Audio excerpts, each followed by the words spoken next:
کمانے کی نیت سے خریدا ہے تو وہ چیزیں اس کو مال تجارت میں شامل ہیں اور ان پر زکوٰۃ واجب ہوگی۔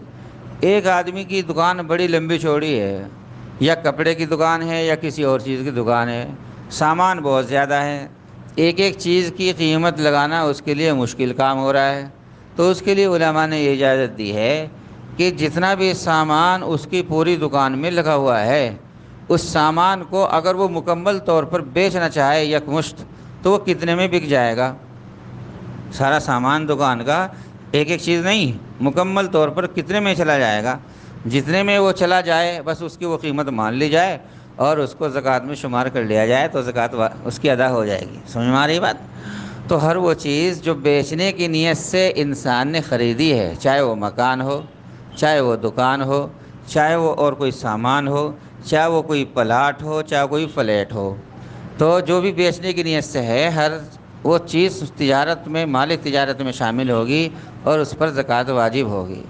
اور جو چیز بیچنے کی نیت سے نہیں خریدی ہے بلکہ نفع کمانے کے لیے تو خریدی ہے لیکن بیچنے کی نیت سے نہیں، جیسے مثال کے طور پر ایک دکان خرید لی، اب وہ دکان بیچے گا نہیں، کرائے پہ دے دے گا، یا کوئی مکان خرید لیا، مکان خود بھی نہیں رہ رہا ہے اور بیچنے کا بھی ارادہ نہیں ہے بلکہ کرائے پہ دے دے گا، لوگ اس میں کرایہ دے کر کے رہیں گے، یا ایسے ہی اور سارے سامان ہیں تو جو بیچنے کی نیت سے نہیں خریدے ہیں، نفع کمانے کی نیت سے خریدے ہیں، کرائے پر دینے کی نیت سے خریدے ہیں۔ جیسے مثال کے طور پر ایک آدمی نے رکشے خرید لیے 20-25، وہ رکشے چل رہے ہیں، سمجھ میں آیا؟ ایک آدمی نے آٹو خرید لیے 20-25، اس کے آٹو چل رہے ہیں۔ ایک آدمی نے فیکٹری لگا لی ہے تو اس کی فیکٹری چل رہی ہے، تو ان چیزوں پر زکوٰۃ نہیں ہوگی، ان سے جو آمدنی حاصل ہو رہی ہے، جو کمائی ہو رہی ہے، اس کمائی پر زکوٰۃ ہوگی، اس کو سب کو جمع کر کے نقدی میں شمار کر لیا جائے گا اور اس میں شامل کر کے پھر زکوٰۃ واجب ہوگی۔ سمجھ میں آیا؟ تو چونکہ یہ چیزیں بیچنے کی نیت سے نہیں ہیں بلکہ کرائے پر دینے کی نیت سے ہیں، تو اسباب اور آلات اسباب، تو یہ آلات اسباب ہیں، فیکٹری ہوئی، سمجھایا، مکان ہوا، ٹرک ہوئے، اور بھی کوئی چیز ہیں، تو یہ بذات ان کو بیچنا مقصود نہیں ہے، ان کو کرائے پر دے کر ان سے کرایہ حاصل کرنا مقصود ہے، اس لیے ان کی مالیت پر تو زکوٰۃ نہیں ہوگی، جو کرایہ مل رہا ہے اس پر زکوٰۃ واجب ہو جائے گی۔ سمجھ میں آیا؟ تو بہت آسان طریقہ ہے، صرف 3 چیزوں میں زکوٰۃ ہے، اس کے علاوہ وہ 3 چیزیں کیا ہو گئی؟ سونا اور چاندی ہو گیا، نقدی ہو گئی، کرنسی، خواہ وہ کسی بھی ملک کی ہو، آپ کے قبضے میں ہے، ملکیت میں ہے، اور مال تجارت ہے۔ مال تجارت کی شکلیں جو میں نے آپ کے سامنے بتا دی، تو ان 3 چیزوں پر زکوٰۃ واجب ہوگی۔ اس کے علاوہ جو گھر کا ساز و سامان ہے، فرنیچر ہے، سمجھو، برتن ہیں، چاہے وہ استعمال میں آ رہے ہوں یا نہ آ رہے ہوں، یا سونے چاندی کے علاوہ اور دوسرے زیورات چاہے وہ کتنی قیمت کے ہوں، ہیرے جواہرات ہوں، تو ان پر زکوٰۃ نہیں ہے۔ ہیرے جواہرات جو پہننے کے لیے ہیں، گھر کے اندر رکھے ہوئے ہیں، بیچنے کے لیے نہیں ہیں، تو ان پر بھی کیا نہیں ہوگی؟ زکوٰۃ واجب نہیں ہوگی۔ اچھا، سونے چاندی کے سلسلے میں تھوڑی سی وضاحت یہ بھی سمجھ لیں۔ عام طور پر کچھ لوگوں کے ذہنوں میں یہ بات بیٹھی ہوئی ہے کہ ضرورت کی چیزوں پر زکوٰۃ نہیں ہوتی، سمجھا؟ تو ایسے ہی یہ تو گھر میں عورتیں زیورات استعمال کرتی ہیں، لہٰذا وہ استعمال کی چیزیں ہیں، ان پر تو زکوٰۃ نہ ہونی چاہیے، اور کچھ لوگ اس پر عمل بھی کرتے ہیں۔ ایسے ایسے فون بھی آتے ہیں کہ جو گھر میں رکھا ہوا ہے سونا اور چاندی خرید کر استعمال میں نہیں آ رہا ہے اس پر تو زکوٰۃ ہو، اور جو استعمال میں آ رہا ہے عورتیں پہنتی ہیں ان پر زکوٰۃ نہ ہو، ایسا نہیں ہے، ایسا نہیں ہے۔ حضرت عائشہ رضی اللہ تعالیٰ عنہ فرماتی ہیں ایک مرتبہ رسول اللہ صلی اللہ علیہ وسلم ان کے یہاں تشریف لائے، انہوں نے ایک انگوٹھی پہن رکھی تھی چاندی کی۔ جب چاندی کی انگوٹھی دیکھی، حضور علیہ السلام نے پوچھا، اے عائشہ یہ کہاں سے آ گئی؟ فرمایا یا رسول اللہ میں نے اس کو حاصل کر لیا ہے۔ آپ نے فرمایا پہننے کے لیے، آپ نے فرمایا کیا تم اس کی زکوٰۃ نکالتی ہو؟ حضرت عائشہ نے فرمایا یا رسول اللہ زکوٰۃ تو نہیں نکالتی۔ فرمایا اگر تم کو یہ پسند ہے کہ جہنم کی آگ کی انگوٹھی پہنو تو تم اس کو پہن رکھو، اس کی زکوٰۃ نہ نکالو، اور اگر یہ پسند نہیں ہے کہ آخرت میں جہنم کی آگ کی انگوٹھی تمہیں پہنائی جائے تو پھر اس کی زکوٰۃ نکالا کرو۔ کیا نکالا کرو؟ اس حدیث شریف سے واضح ہو گیا کہ ہر وہ زیور سونے اور چاندی کا جو انسان کے پاس ہو، چاہے وہ استعمال میں آ رہا ہو اور یا استعمال میں نہ آ رہا ہو، چاہے گھر میں رکھا ہوا ہو یا عورتیں استعمال کرتی ہوں، چاہے وہ کانوں کا ہو، ناک کا ہو، ہاتھوں کا ہو، گلے کا ہو، کوئی سا بھی ہو، پیروں کا ہو، تو ہر ایک پر زکوٰۃ واجب ہوگی۔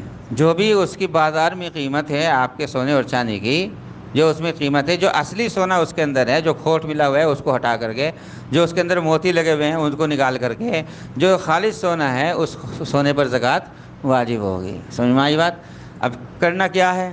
کرنا یہ ہے کہ حساب اس طرح لگاؤ کہ سونا اور چاندی کتنا ہے اس کی قیمت جوڑ دو، تجارت کا مال کتنا ہے اس کی قیمت جوڑ دو، نقدی کتنی ہے اس کو جمع کر لو، چاہے بینک میں ہو، چاہے گھر میں ہو، چاہے جیب میں ہو، اور چاہے کسی کو قرض دے رکھا ہو، جو آنا ہے سمجھے، اور جو نہیں آنا ہے اس کو طلب کر دو، جہاں سے آنے کی امید ہے ان سب کو جوڑ کر کے، پوری مالیت کو جوڑ کر کے، جمع کر کے میزان لگا کر 40 پہ تقسیم کر دو۔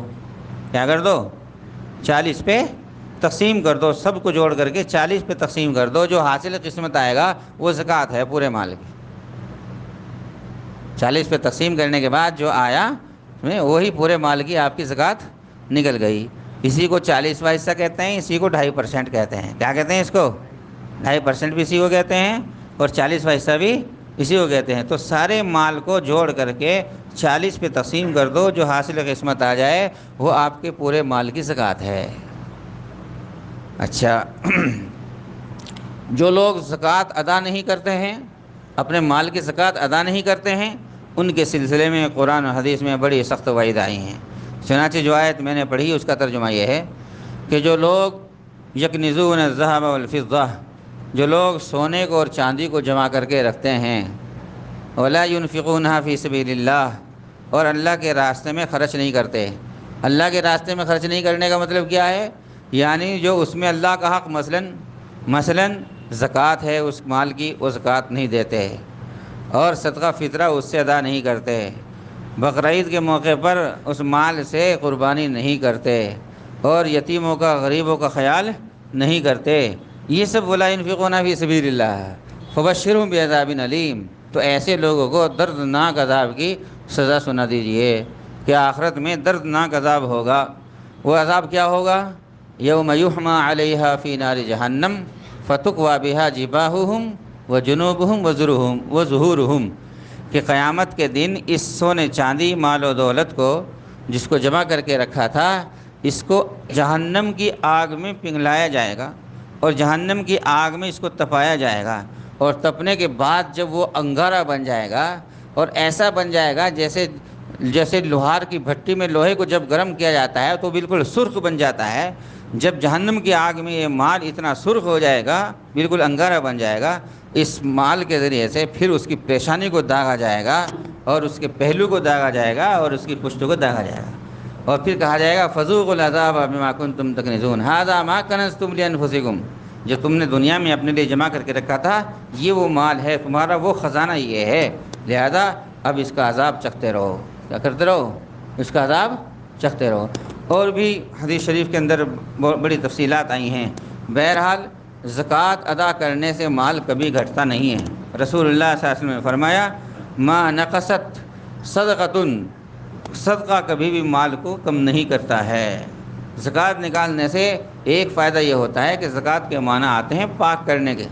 جب آپ نے اپنے مال کی مکمل زکوٰۃ نکال دی، اب آپ کا مال پاک ہوا ہے، اب آپ کا مال آپ کے لیے استعمال کرنا جائز اور حلال ہوا ہے، اور جب تک زکوٰۃ نہیں نکلے گی تو وہ مال تمہارے لیے ناپاک ہے، وہ مال تمہارے لیے کیا ہے؟